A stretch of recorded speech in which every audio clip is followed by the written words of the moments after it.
want to talk about coverage or lack thereof, and I'm very curious about how you approached it. In Pieces of a Woman, we talked a lot about your shooting style and how there was some quite long runners, and you're following characters through space. So what was your approach to coverage? As a viewer, I'm noticing that there are scenes where there's multiple characters, but you kind of only focus on the main character. You don't even get the over the shoulders and the cross shots and the close-ups. Like, it seemed like a very purposeful lack of coverage. Can you talk to me about that? Yeah. Like, I think the idea of coverage, again, sort of stems from this idea we have about film that comes from recipe, and predominantly TV, I think. And obviously there are classic films that use coverage in a beautiful way. But I find coverage for me becomes this idea of a scene becoming stagnant and you're repeating shots. Like I remember seeing Call Me by Your Name for the first time and realizing that every single shot was moving you forwards in the story always. Like you'd never go back to the same shot, and it was always kind of pushing the story.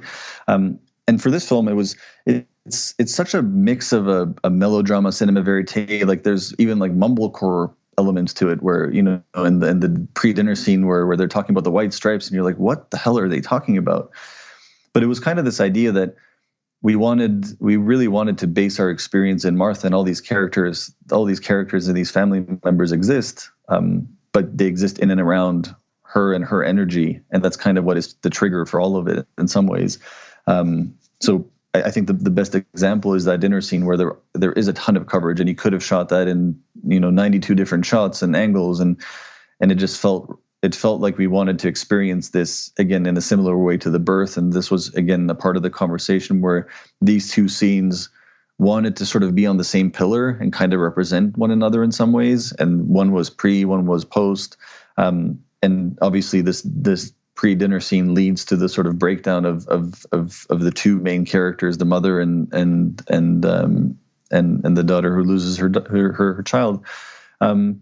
And we wanted that tension again, like this idea of this sort of nonsensical dialogue about the white stripes and all this stuff that's going on in the background to be a part of this kind of like weird building element in the background, when you know that her mind is somewhere completely different. She's still thinking about what she's thinking about. The mother's thinking about what she's thinking about.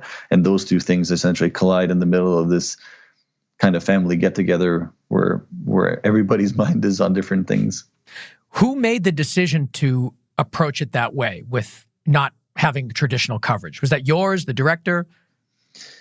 I think this comes from Cornell. I'm a massive fan of it. But again, like Cornell comes from theater and opera, and of course his films, but he has a different idea. Like I really find him, he's bold. Like he doesn't feel like he needs to do anything specifically right. Like he just wanted to push the boundaries of specifically these two scenes.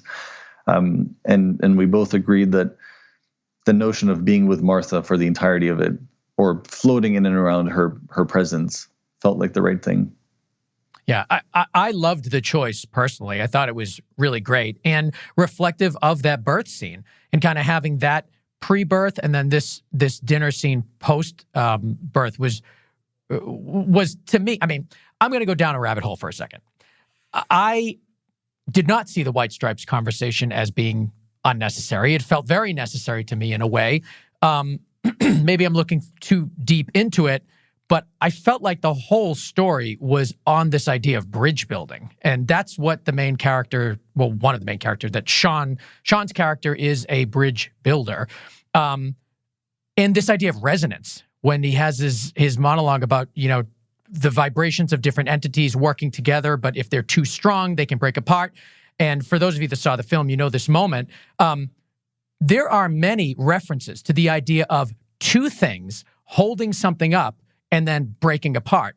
And I saw it all throughout the film. In the white stripes conversation, the very first thing I thought is, why are they talking about this? But then immediately I'm like, that is a relationship story. Every time there was dialogue that felt mundane and unnecessary, there really was some meaning in there. And I just love that. And I thought that's a testament to the writing for sure. No, seeing you're nodding, I'm thinking maybe this isn't a rabbit hole. Maybe it is real and something's going on there. But it just felt right to me.